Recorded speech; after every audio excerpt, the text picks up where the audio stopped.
हुजूर सल्लल्लाहु अलैहि वसल्लम चुपचाप ऊंट पर बैठे थे। उनकी आंखें आसमान की तरफ लगी थीं, जैसे आसमान उन्हें कुछ राज बता रहा हो। उनके चेहरे पर नूर और इत्मीनान की झलक थी, और अब्बू तालिब बार बार उन्हें देखते और सोचते, ये बच्चा वाकई कोई खास अमानत है। उस सफर के बाद मक्का के लोग और ज्यादा आप पर एतमाद करने लगे। उनका कहना था, मोहम्मद सादिक है, अमीन है, इनके साथ सफर करने वालों का नुकसान कभी नहीं होता। लेकिन किसी को यह नहीं पता था कि जल्द ही यही बच्चा पूरी इंसानियत का रहबर बनने वाला है। दिन का वक्त था। हुजूर पाक बकरियों को चराने निकले।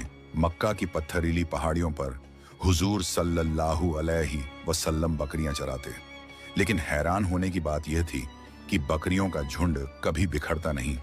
जहां चरागाह होती, बकरियां वहीं ठहर जाती और कभी इधर उधर भागकर मुसीबत नहीं बनाती। जैसे वह भी अल्लाह के प्यारे नबी की हर बात दिल से कबूल कर रही थी। हुजूर पाक के इशारे से बकरियों का झुंड इधर से उधर मुड़ जाता और आसानी के साथ तमाम बकरियां वापस आ जाती। बकरियां हों या कोई और, सब आप सल्लल्लाहु अलैहि वसल्लम से मोहब्बत करते हैं। आस पड़ोस की औरतें देखती तो कहती, ये बच्चा बड़ा मुबारक है। हमारी बकरियां जब इसके साथ होती हैं तो कभी थकती नहीं, कभी गुम नहीं होती, और हमारी बकरियां दूध भी काफी देने लगी है। हुजूर पाक सल्लल्लाहु अलैहि वसल्लम से पूरा कबीला मोहब्बत करता था, क्योंकि आप न कभी किसी से झगड़ा करते, न किसी की परेशानी का सबब बनते, बल्कि आप लोगों की परेशानियां दूर करते। सुभान अल्लाह, नबी ए पाक का रुतबा। दिन में बाजारों की चहल पहल, ऊंटों और बकरियों की आवाजें, व्यापारियों की पुकार, और रात में एकदम सन्नाटा।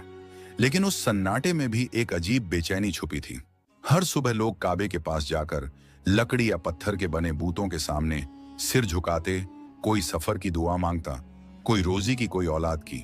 औरतें अपने आंचल पसार कर उन बेजान पत्थरों से फरियाद करती। मर्द अपने हाथ उठाकर कहते, ए हबल, हमें अमान दे।